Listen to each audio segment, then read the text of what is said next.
हम आज हम लोग एक्सप्लेन करेंगे वर्क, पावर एंड एनर्जी के बारे में। अभी तक हम लोगों ने मोशन को डिस्कस कर लिया है, फोर्स को डिस्कस कर लिया है। अब ये तीन टॉपिक है, तीन फिजिकल क्वांटिटी है। एक है वर्क, दूसरा है पावर, तीसरा है एनर्जी। तीनों को हम एक्सप्लेन करेंगे, वन बाय वन करेंगे। पहले वर्क से स्टार्ट करेंगे, फिर पावर को करेंगे, फिर एनर्जी को करेंगे। तीनों जो फिजिकल क्वांटिटी, तीनों इंटरलिंक है एक दूसरे से। तो बिना वर्क को पढ़े हम पावर को नहीं पढ़ सकते, बिना पावर को पढ़े हम एनर्जी को नहीं पढ़ सकते। आइए स्टार्ट करते हैं। आखिर पहले हम लोग बेसिक फंडामेंटल सीखेंगे कि आखिर वर्क है क्या, वर्क क्या है, वर्क को हम लोग कैसे डिफाइन करते हैं।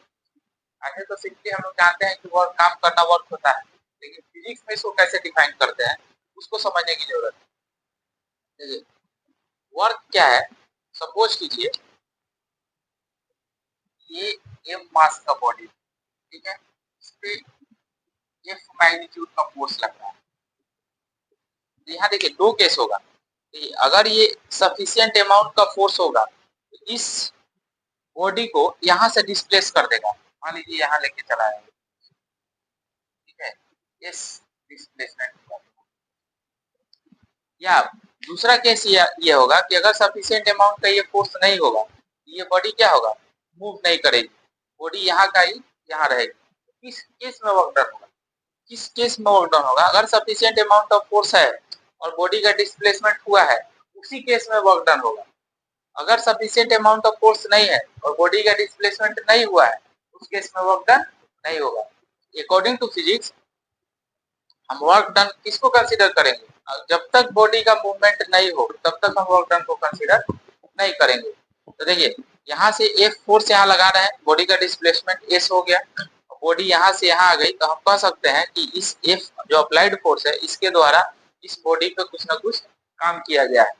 सपोज कीजिए हम एक एग्जांपल लेते हैं, मान लीजिए कोई आदमी किसी दीवार को धक्का लगा रहा है, तो किसी एक आदमी के पास तो उतना पावर नहीं होगा जो इस दीवार को तोड़ दे या डिस्प्लेस कर दे। तो हो सकता है वो दिन भर धक्का लगाता है, लेकिन दीवार का कोई डिस्प्लेसमेंट नहीं होगा, तो उस केस में कोई वर्क डन नहीं होगा।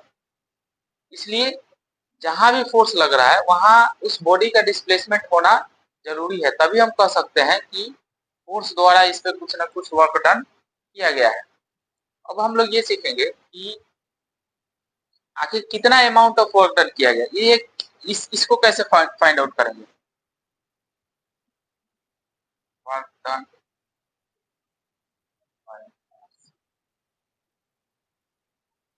Amount of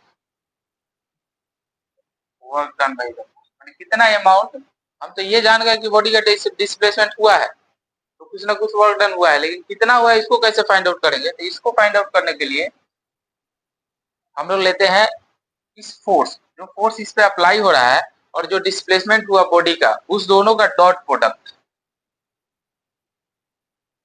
force dot S. हम लोग देखें वेक्टर में दो तरह का प्रोडक्ट पढ़े थे, एक पढ़े थे डॉट प्रोडक्ट और दूसरा पढ़े थे क्रॉस प्रोडक्ट। डॉट प्रोडक्ट में हम लोग क्या पढ़े थे कि दो वेक्टर का डॉट प्रोडक्ट हमेशा कौन सा क्वांटिटी देता है, स्केलर क्वांटिटी देता है, जबकि दो वेक्टर का क्रॉस प्रोडक्ट हमेशा क्या देता है, वेक्टर क्वांटिटी देता है। लेकिन हमको यहाँ क्या लेना है, डॉट प्रोडक्ट लेना है। तो डॉट प्रोडक्ट क्या देगा, इसका जो रिजल्टेंट होगा क्या होगा, एक स्केलर क्वांटिटी होगा। तो हम कह सकते हैं कि जो भी वर्क डन यहाँ निकलेगा वो क्या होगा, स्केलर क्वांटिटी होगा। इसका मैग्नीट्यूड फाइंड आउट करने के लिए क्या करेंगे, फोर्स का मैग्नीट्यूड डॉट डिस्प्लेसमेंट का मैग्नीट्यूड और ये cos थीटा लगाएंगे। अब ये समझिए, हमको तो ये पता है कि फोर्स क्या है, इस पे अप्लाई किया हुआ फोर्स, डिस्प्लेसमेंट क्या है, जो बॉडी का डिस्प्लेसमेंट हुआ इस फोर्स के लगने से, और ये cos थीटा कहाँ से आएगा, cos थीटा क्या होगा, देखिए फोर्स और डिस्प्लेसमेंट के बीच का एंगल जो होगा वही थीटा होगा। तो फोर्स और इस केस में देखिए, इस केस में क्या हुआ है, फोर्स और डिस्प्लेसमेंट के बीच का एंगल क्या है, 0 है।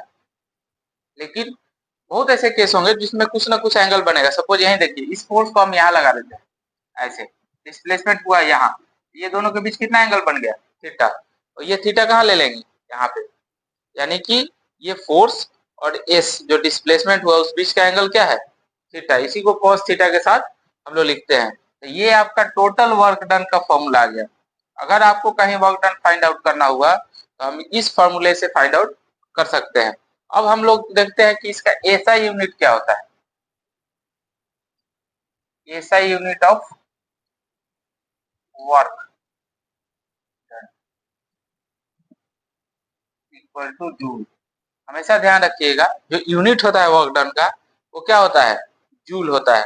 यानी कि SI unit of the work done क्या हो जाएगा, जूल।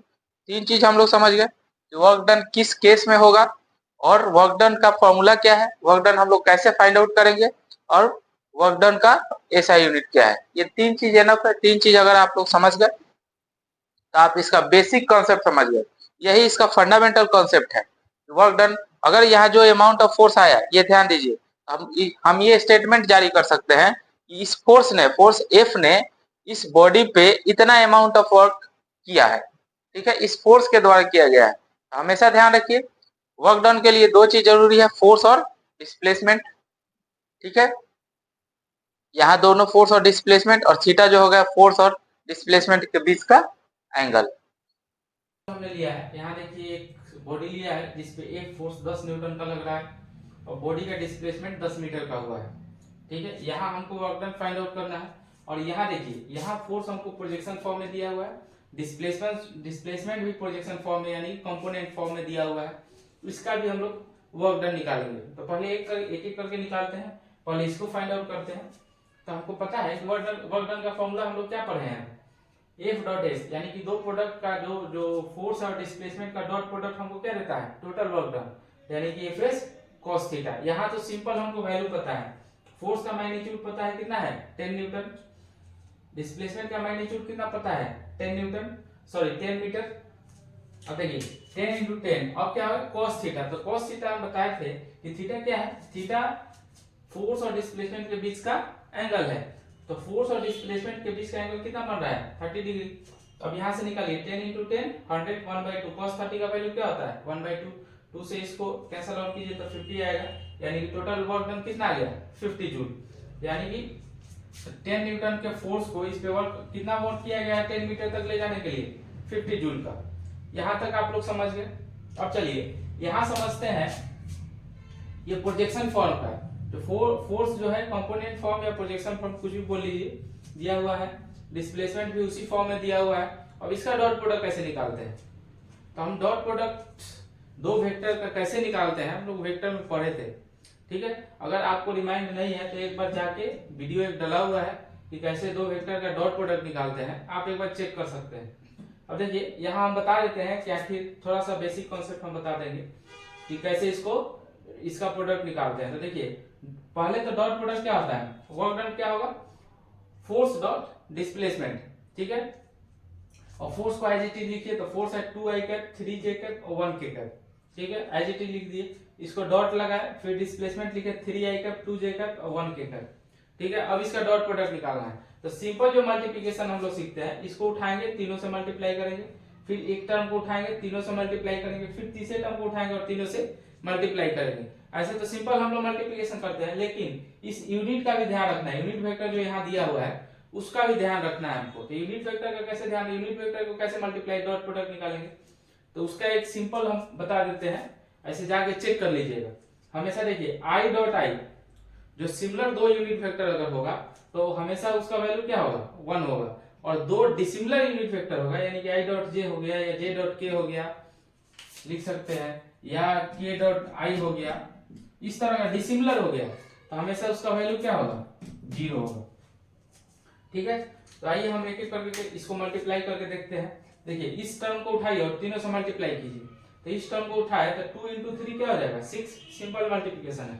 अब क्या करना है, यूनिट वेक्टर को उठाना है, आई को उठाइए और इस आई को उठाइए, तो आई डॉट आई यानी सिमिलर है तो क्या हो जाएगा 1, यानी कि 6 इंटू 1 क्या हो जाएगा 6 होगा, प्लस अब देखिए इसको उठाइए, इसमें मल्टीप्लाई कीजिए, 2 इंटू 2 क्या हो जाएगा 4, सिंपल मल्टीप्लिकेशन। लेकिन यहाँ आई और यहाँ जे दो डिसिमिलर यूनिट वेक्टर है, तो आई डॉट जे क्या हो जाएगा 0, यानी कि 4 इंटू 0, तो इस पूरे टर्म को क्या कर देगा ये 0 कर देगा। चलिए ये खत्म। अब चलिए इसको उठाइए 1k को, तो 2 इंटू 1 सिंपल मल्टीप्लिकेशन 2 हो जाएगा, 2 इंटू 1 2 हो जाएगा, लेकिन यूनिट वेक्टर क्या है 1 और आई और के, आई तो डिसिमिलर है तो क्या हो जाएगा 0, तो ये भी टर्म क्या हो जाएगा 0। तो हम यहाँ देख रहे हैं कि जो सिमिलर है उसको एज इट इज लिखेंगे और जो डिसिमिलर है वो पूरे टर्म को खत्म कर देंगे। तो ये हो गया। अब इसको उठाइए, इस टर्म को उठाइए, इसको मल्टीप्लाई कीजिए। तो यहाँ यूनिट वेक्टर क्या है जे और यहाँ यूनिट वेक्टर क्या है आई। पहले यूनिट वेक्टर चेक कर लेते हैं। तो जे आई डिसिमिलर है तो ये पूरा 3 × 3 तो 9 होगा, लेकिन ये क्या कर देगा इसको 0 कर देगा, तो ये पूरा टर्म 0। फिर इससे कर कीजिए तो जे × जे क्या हो जाएगा 3 × 2 6 और जे सिमिलर है तो यहाँ 1 आएगा, यानी कि ये टर्म रहेगा प्लस यहाँ ये। अब इसको कीजिए, यहाँ डिसिमिलर जे और के तो क्या हो जाएगा जे और के 0।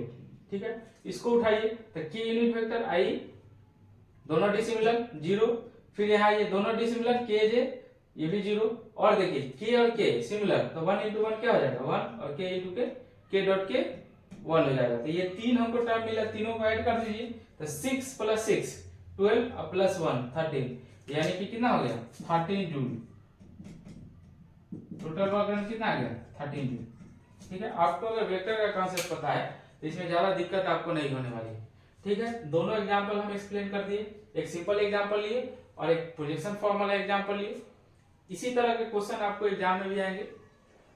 प्रोजेक्शन फॉर्म में आएगा तो थोड़ा सा वेक्टर का कांसेप्ट यूज करना है, और यहाँ अगर सिंपल फॉर्म में आ गया तो ठीक cos थीटा लगाइए और यहाँ आंसर आपको मिल जाएगा।